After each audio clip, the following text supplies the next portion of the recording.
Hola, tengan todos pero muy buenas noches. ¿Cómo les va? Lo que me da felicidad siempre de hacer este programa es la gente que recibimos aquí en Otra Trama y en la televisión pública. Le muestro ya mismo la primera novela. Sí, es la primera novela de Alejandro Dolina, Cartas Marcadas, y está en el estudio y en instantes vamos a hablar con Alejandro Dolina. Pero también hoy, en Otra Trama, Fernando Savater, el pensador español, también con una novela, Los invitados de la princesa, ahí está en primer plano, y ingresa a mi mano y muestro Ética de urgencia de Fernando Savater, el pensador español, eligió Otra Trama para presentar sus libros, para contarnos sobre estas dos vertientes intelectuales que maneja Savater. Por un lado la literaria y por otro lado la que viene manejando desde hace mucho tiempo, que es la filosófica. Así que Fernando Savater hoy en nuestro programa. Un elenco de teatro que me impactó porque yo sentía que estaba espiando lo que ocurría en esa farmacia siniestra. El título le puede parecer un poco fuerte, pero hay que ver el espectáculo. Viejo, solo y puto. Dirige y lo ha hecho Sergio Boris con un elenco de actores extraordinario y quiero que usted conozca a ese elenco y también que escuche por qué defiendo este espectáculo, porque uno siente, lo voy a repetir, siente que está espiando lo que ocurre en esa farmacia. De alguna manera una farmacia del conurbano, de alguna manera también está presente, decía hoy Caravaggio, a través de una muestra imperdible, absolutamente imperdible, en el Museo Nacional de Bellas Artes. Bueno, también cine, porque se estrenó una película que es Masterplan, que está dentro de ese cine experimental, de ese cine de arte, que a mí siempre me gusta recomendar y me gusta que tenga un lugar en Otra Trama. Bien, dicho esto, tomo la novela Alejandro y ¿qué hago? Lo voy a saludar al maestro, porque es un maestro, Alejandro Dolina. Primero, gracias por venir. Gracias por invitarme. Yo decía primera novela, y yo he leído tanto, he leído El Ángel Gris, he leído El Bar del Infierno, la ópera, que me sorprendió, ¿no? Primera novela, con algunos personajes que ya los conocía, que ya los he tratado. De los relatos, sí. Exactamente. Personajes que han reaparecido, un poco más cansados, un poco más viejos, un poco más reales tal vez. Y personajes nuevos. Y desde luego, sí, personajes nuevos. Te hago preguntas como disparador, ¿no? Sí, qué sé yo. La niebla de Flores, por ejemplo. ¿Cómo? La niebla de Flores. El Satori. Claro. Artigas, la calle Artigas. La niebla de Flores es una niebla permanente y acotada, con límites precisos, que impide la correcta percepción. Podrías tomar como una alegoría, como una metáfora de la niebla en que vivimos inmersos siempre, ¿no? Tantos han dicho que es imposible conocer al otro. Pienso ahora en Pirandello, que todo el tiempo decía eso, ¿no? Nadie conoce a nadie.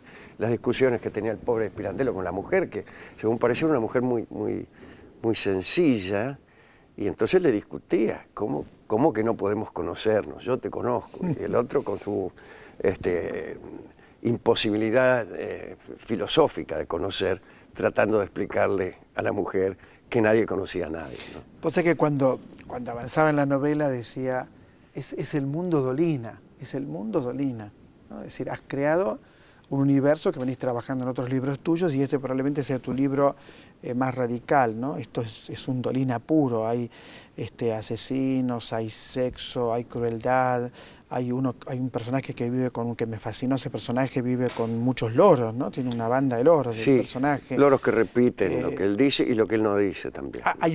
Pues bueno, está el mozo Silvano, es decir, hay un montón de personajes que son muy impactantes y que tienen que ver, me parece, con este mundo que has creado vos, que es deudor seguramente también de tu obra anterior, ¿no? Es como si vos dialogás permanentemente con tu obra anterior, ¿no? Sí, es verdad, pero me parece que la obra anterior es un poco más suave, está un poco más llena de melancolía, de sentimientos aparentemente más refinados. Esta es una novela áspera verdaderamente, y los que son malos en serio. Y los mismos muchachos de Flores que reaparecen aquí reaparecen con un desencanto que antes no tenía.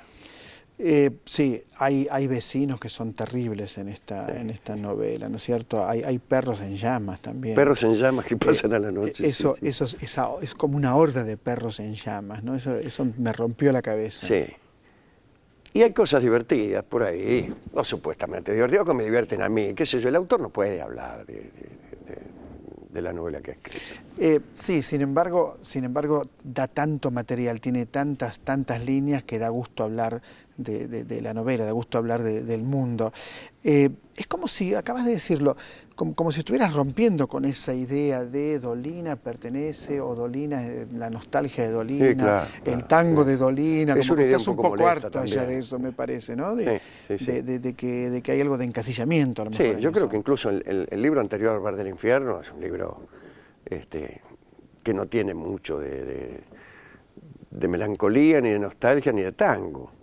Claro, y por este- eso digo, y este es una tiene falsa, menos todavía. es una falsa asociación eso, Sí, ¿no? sí, yo creo que es una comodidad, y está bien. Hay que aceptarla, porque incluso diría yo que hasta es cariñosa. Yo noto que en general se me define con mucha bondad, me tratan muy bien. Digo, no soy ese, pero ni siquiera en lo bueno. Este sujeto tan simpático, dice, tan porteño, tan... Bueno, tan sos gay. un personaje Sí, sos un puede ser. personaje de Buenos Pero, Aires. Sí, pero no simpático, pues un personaje bastante áspero también. De manera que yo creo que me han tratado con más benevolencia de la que yo he merecido, realmente lo digo. De pronto, leyendo tu libro, aparece, te juro que aparece, Ana Bolena, para darte un ejemplo. Esto está en tu libro. Yo todo lo que digo, te digo, está Ana Bolena. Es decir, es como si fuera una mezcla muy especial. De pronto publicás un capítulo y en el siguiente decís que es apócrifo lo que acabas de escribir. Sí. O sea, sí. que no es cierto. Hay mucho juego borgiano. ¿Vos percibís que hay juegos borgianos? Como casi todos los autores argentinos. Naturalmente uno es deudor, pero haberse endeudado con Borges no es ninguna virtud, sino que es más bien algo inevitable, me parece a mí, ¿no? Sí, yo no digo endeudado porque creo que tenés tu propia voz, no sos un imitador de porque tenés tu propia voz, pero hay un cruce imposible para mí, ¿no? Que es imposible que vos lo haces posible, que sería Borges con Roberto Arlt, que son dos literaturas que no tienen nada que ver. A mí me parece que uno es deudor de infinitas voces, no solo de autores, y no solo de autores aparentemente oximorónicos, sino de personajes que han pasado por nuestras vidas. Y a veces el crítico trata de destejer esto. Me voy a explicar bien. El autor, como todos los hombres, recibe una serie de influencias, lecturas, vivencias, experiencias, etc. Trabaja esas vivencias y esas experiencias con omisiones, con énfasis, con olvidos, y de eso sale, pongamos por caso, una novela. Y el crítico parece tratar de destejer el procedimiento para devolverlo al caos inicial. Es decir, no, este bebió aquí. Es curioso eso, ¿no? Es curioso. Y a veces en ese procedimiento de ida y de vuelta, alguien se queda, algunas voces son olvidadas, otras son negadas. 108 cartas. Hablemos de la idea de las cartas marcadas. Cada capítulo es una carta. Cada capítulo es una carta y son 2 mazos de 54, son 2 mazos de la baraja francesa. Incluso cada capítulo tiene una carta y se relaciona con otros de un modo caprichoso, pero dentro del capricho con un rigor. Pero eso es un juego más entre tantos que hay en la novela, ¿no? No sé si en cámara o fuera de cámara me dijiste que tardaste 3 años en escribir la novela. Sí. ¿Qué pasó en esos 3 años? ¿Qué autores leías? ¿Qué Claro, autores te importaban? ¿Qué ocurrió en esos 3 años? tampoco es que yo ¿Hacías estuve 3 radio años todos los días? escribiendo. No, bueno, hacías radio todos los días. Claro. Pero ¿qué te fue pasando? ¿Cómo Me sentís que se arrepentía, fue por construyendo? ejemplo, me arrepentía. Yo trabajé mucho con mi hijo Martín, que es casi coautor de Aparece de la Martín y novela. aparece otro hijo tuyo. Sí, y él le dio un tinte cinematográfico a la novela. Me instó a organizarla de un modo cinematográfico. Como vos decías, creo que fuera de cámara, empieza la novela y parece que no se conectaran los episodios hasta que después empiezan a verse los hilos que los conectan. Eso es un recurso cinematográfico. Yo estaba leyendo mucha ciencia. En estos 3 años me hice muy aficionado a las lecturas de divulgación científica o de pensamiento filosófico. Pienso en Jorge Wagenberg, que es un pensador de Barcelona, que él es también escritor y piensa mucho en la influencia y en el antagonismo que hay entre el lenguaje científico y el lenguaje literario, ¿no? Las virtudes que necesita el lenguaje científico, que expulsa al yo. El científico se expulsa a sí mismo del texto científico, y el texto artístico, que es el yo, en donde está siempre, ¿no? Yo estuve leyendo mucho eso y en algún punto puede haber influido en la organización de la novela, en la vista desde arriba que yo he tenido de esta novela. ¿Qué es la vista desde arriba? La vista desde arriba es ver cuál es el pulso de la novela. A mí me pareció que había un gran riesgo que tiene el novelista novato, el tipo que recién empieza, en hacer un pan dulce, en que la novela fuera una sucesión de hechos. Y entonces, a cada momento salía de la pieza, por decirlo así, y miraba la novela a ver cómo se veía desde lejos. Cómo se veía desde lejos, si había unas líneas que tiraban fuertemente, si había una fuerza que le daba viabilidad a la novela.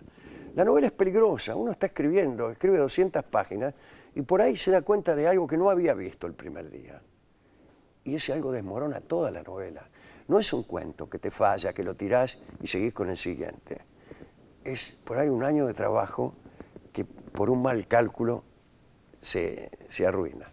Y por eso yo cada tanto, mejor dicho, todos los días, salía y miraba las constelaciones para ver si no corría riesgo de derrumbe. Si te acompañaban. Sí, para ver si no había algo mal barajado desde el primer momento. Esa fue siempre mi primera preocupación y todavía la tengo. Me acordé de Nadine. Nadine Estéfano, la mujer más hermosa del mundo. Qué bella. ¿Cómo? Una mujer bella. Una mujer bella, es el milagro finalmente y la tragedia de las mujeres bellas, que suelen producir milagros, pero también desgracias y muchas viven atormentadas por su propia belleza, ¿no? Es un personaje que tiene mucha importancia en la novela. No quiero contar la novela, pero tiene mucha importancia. Sí, tiene mucha importancia, sí. ¿Y el mozo? El mozo es un mozo de café, pero además asesino serial. Por eso es como terrible.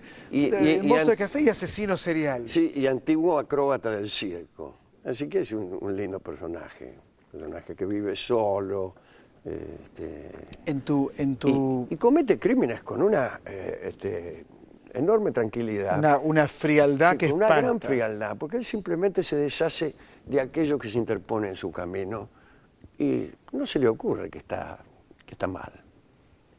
Lo terrible de la novela es que todo parecería como que proviene de la realidad, es decir, pasa por el filtro de Olina, pero sí, esta frialdad, por ejemplo, del mozo, es brutal, ¿no? Y hay también en la forma de contarlo una gran frialdad.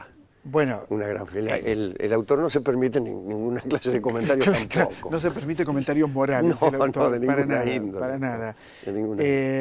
Uno podría decir que la creatividad es tu marca en todos, ¿no? Digo, estás todo el tiempo trabajando en ese terreno, ¿no es cierto?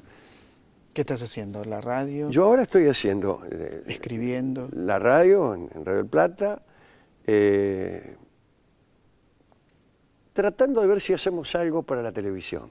Este año vi algo muy bueno en Canal Encuentro. Yo puedo decir que estuvo bueno porque como lo hicieron tantos, yo apenas si soy uno de los que participó allí, y entonces puedo decir que fue muy bueno. Una cosa dirigida por Juan Campanella que hicimos en el Canal Encuentro, que se llamaba Recordando el Show de Alejandro Molina. Y sí. A mí me divirtió mucho hacerlo y me parece que estaba bastante bien. Bueno, ahora estamos tratando de pensar otra cosa parecida, una especie de miniserie. Para el año que viene. Para el año que viene. Para el año que viene. Alejandro, como siempre, gracias. Muchas gracias. Realmente muchas me gracias. Me alegra verte bien, como siempre.